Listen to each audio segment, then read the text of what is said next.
Quero saudar a todos com a paz do nosso Senhor e Salvador Jesus Cristo, a todos os amigos e irmãos, e agradecer a Deus por mais um bom dia com Jesus. E quero deixar para todos o livro de Atos dos Apóstolos, capítulo de número 10, o versículo de número 34, que diz assim: E abrindo Pedro a boca, disse: Reconheço por verdade que Deus não faz acepção de pessoas. E o 35, mas que lhe é agradável aquele que em qualquer nação teme e faz o que é justo. Nós temos palavra linda, né, irmãos? E precisamos entender o significado real dela.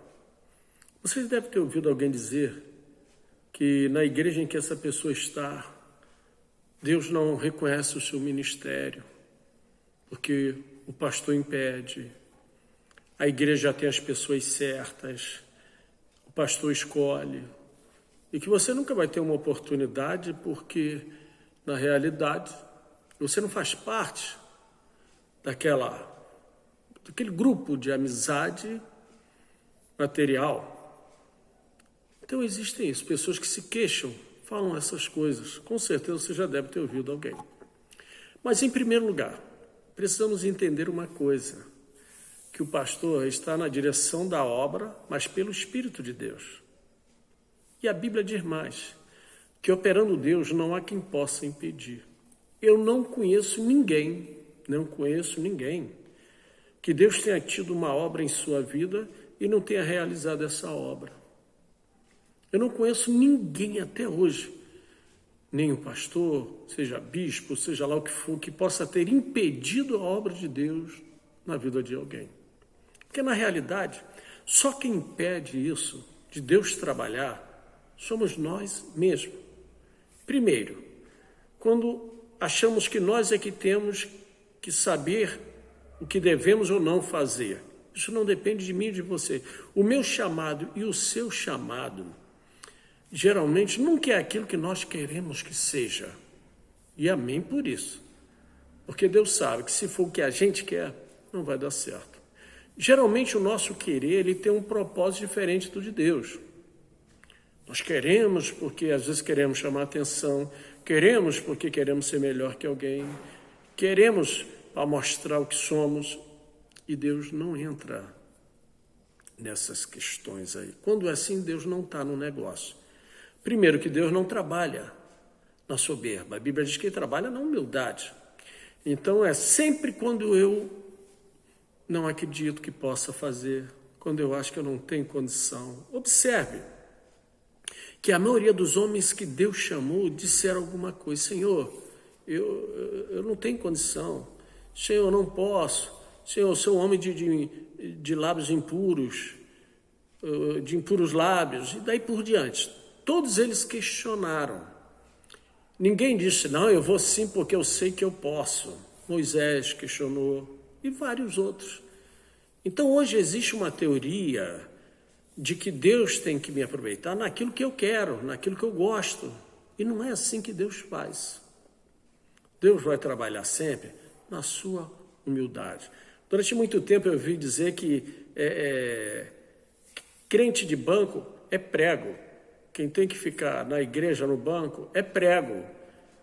Mas que é uma mentalidade totalmente fora da lógica, né, irmãos? Porque, veja bem, quem você conhece fora da sua casa, você não sabe quem é. Você conhece uma aparência. E, às vezes, até dentro de casa. Agora, imagina lá fora. Agora, dentro da igreja, são os crentes que realmente estão ali para recepcionar as pessoas, estão sempre alegres. São esse tipo essa corrente de pessoas alegres, disposta a receber as pessoas que chegam, sempre com um sorriso. Esses é que são realmente os que têm chamado, porque as pessoas voltam por causa desses crentes. Muita gente volta por causa de um irmão, de uma irmã. Às vezes a palavra naquela noite não disse nada ao coração daquela pessoa, mas um bom trato, um porteiro que recebeu com um sorriso na portaria, uma irmã que foi lá, abraçou, disse, seja bem-vindo em nome de Jesus, volte sempre, ou talvez alguém que conhecia de vista disse, oi, tudo bom, que bom você aqui, fiquei feliz. Isso faz com que as pessoas voltem, entendeu? Só que é algo natural, é algo normal naquela pessoa, porque todo mundo já conhece ela, sabe que aquela pessoa ela é assim. Então isso aí já é um chamado, Deus aproveita esse chamado, essa qualidade da pessoa de saber, né, se comunicar, ser uma pessoa atrativa para uma amizade. Isso aí é que é um chamado específico. E Deus geralmente prepara essas pessoas para ficar dentro da igreja. Você já observou como é que não falta evangelista nesse mundo? Evangelista que eu digo, pessoas que estão por aí. Eu quero evangelizar, eu quero pregar a palavra. É o que mais você vê, é isso. Mas são poucos os fiéis dentro da igreja. Os fiéis dentro da igreja são poucos. Pode prestar atenção. Então Deus ele vai realmente ver aquilo que você tem de melhor para a obra dele, aquilo que é verdadeiro, não aquilo que você simplesmente quer para satisfazer um ego ou a sua vontade. Agora, é claro, se você faz algo com maior amor, com maior carinho, Deus com certeza vai se utilizar disso aí e vai ser o seu chamado. Mas nunca, é muito difícil ser aquilo que a gente quer. Por isso a luta é maior ainda, que às vezes nós temos que adaptar com uma coisa que nós sempre achamos que não daria certo, mas Deus faz dar certo. E realmente tudo corre bem para a honra e glória do nome do Senhor. Então começa por aí. Observe que Deus chega para os discípulos na época em que Jesus, né, ele ascende aos céus e ele diz ficar em Jerusalém até que do alto sejais revestido de poder. Jerusalém ali representa a igreja, um lugar onde eles possam buscar e ali poderem sair. Pronto. Eu já vi muitas pessoas que entram na igreja e saem, porque eu estou saindo porque o pastor não entendeu a obra de Deus na minha vida. Não pense assim não. Você está completamente enganado. As pessoas que pensam assim, ela nunca vai ficar numa igreja. Ela hoje vai estar aqui, ela hoje vai estar ali. Por quê? Ela quer receber algo no tempo dessa pessoa, na hora dessa pessoa, e Deus não age dessa maneira. Aí você vê muita gente fazendo o quê? De qualquer jeito, abrindo templos, igrejas, trabalhos de oração, e às vezes sem pastor, e o pastor mesmo não sabe de nada. Está tudo errado, né, irmãos? Se não tem a direção da igreja, não tem a direção de um responsável, Deus não está nesse negócio. Então, se você realmente... Olha aí, Pedro ele deixa bem claro, agora eu entendo que realmente Deus não faz acepção, não faz... Basta ser justo. Nós buscamos na casa de Deus a salvação da nossa alma. E nesse processo de buscar a nossa salvação, Deus vai adequando a nossa vida à vontade dele. E vai nos ensinando, vai nos moldando, e vai nos colocando aqui, nos colocando ali, nos botando para fazer isso, nos botando para fazer aquilo. Vai desenvolvendo coisas que nós nunca esperávamos que um dia poderíamos fazer. Então, se você quer que Deus tenha uma obra na sua vida, pare. Deixa Deus ali olhar, através do pastor da igreja, o teu chamado. E com certeza a obra vai ser uma bênção muito grande. Tem pessoas que têm chamado realmente para ficar na igreja, igual eu falei. São pessoas receptivas, né, agradáveis. Mas tem pessoas que já é o campo. Ela vai para a rua, ela já tem conversa muito, conversa bem, tem aquela conversa boa de falar do amor de Deus, de falar. Então cada um tem o seu chamado. A própria Bíblia distingue até os chamados ministeriais. E nós é que temos que estar à disposição. Senhor, eis-me aqui. E no tempo certo e na hora certa, Ele vai me chamar e vai chamar você também, e vai dar tudo certo. E seu ministério vai ser uma bênção. Se você tem vontade de estudar, estude. Ótimo. Que Deus abençoe você. Agora, resta saber se é para o seu conhecimento ou se é para que você leve conhecimento às pessoas. Porque tem uma diferença muito grande. Mas algumas pessoas se entristecem, saem da igreja porque não foram para o ministério, outros porque Deus está vendo, mas Deus mandou, mas o pastor não reconhece. Isso é conversa, isso não existe.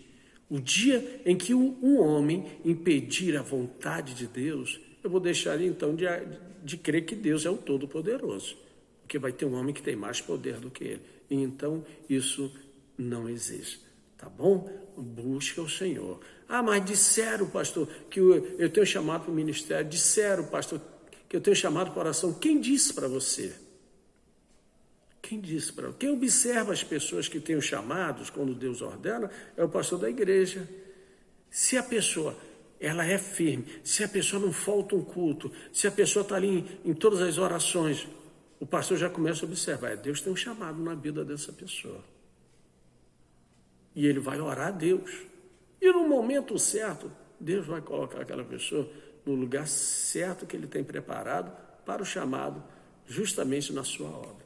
Então, essa palavra, quero que você entenda isso e tire toda a tristeza do teu coração. O seu pastor nunca vai impedir a obra de Deus na sua vida, não. Se você ainda não chegou no lugar em que você imaginou que um dia fosse chegar, ou não está na hora, não chegou a hora, ou não é esse lugar que Deus tem para você. Mas o pastor só vai saber, Deus só vai te colocar no lugar quando você estiver realmente ali, em obediência à palavra de Deus, em obediência à direção de uma igreja, aos ensinamentos daquela igreja e à palavra de Deus. Aí sim vai acontecer o seu chamado. E eu te digo mais, operando Deus, ninguém vai poder impedir, tá bom? Receba isso no teu coração. E eu te digo de antemão, eu tenho certeza que Deus tem uma obra muito grande na sua vida. E ainda te digo mais ainda, que as nossas bênçãos, elas vêm mais e mais através do nosso desempenho pela obra que Deus tem conosco. Que Deus te abençoe muito. Deus te abençoe muito, em nome de Jesus. E eu quero fazer uma oração agora pelo chamado de Deus na sua vida. Amém? Soberano Deus e eterno Pai. Apresenta a todos os ouvintes desta palavra, desta mensagem nas tuas mãos. Tu conheces a cada um, conhece a obra que o Senhor tem na vida de cada pessoa, Pai. E em nome de Jesus eu te peço, Senhor, desperta essas pessoas para entenderem realmente o seu chamado. E no momento certo, porque sabemos muito bem que muitas das vezes o chamado não edifica, mas derruba, Senhor. Quando não é na hora certa, no momento certo, quando não é na vontade tua, Deus, destrói a vida material e a vida espiritual. Por isso eu te peço que em nome de Jesus Cristo, o Senhor tome a direção da vida de todos os ouvintes desta mensagem, de toda a tua igreja, teu céu, onde tiver a tua igreja na face da terra, Senhor. Convence as pessoas, Pai, de que tudo tem um tempo determinado. Às vezes pregamos muito, mas não vivemos aquilo que pregamos. Então eu te peço a direção sobre isso na vida de todas as pessoas e declaro a bênção, a vitória e um chamado muito grande para todos, em nome de Jesus. Amém e amém. Aleluia. Amém. E Deus te abençoe em nome de Jesus.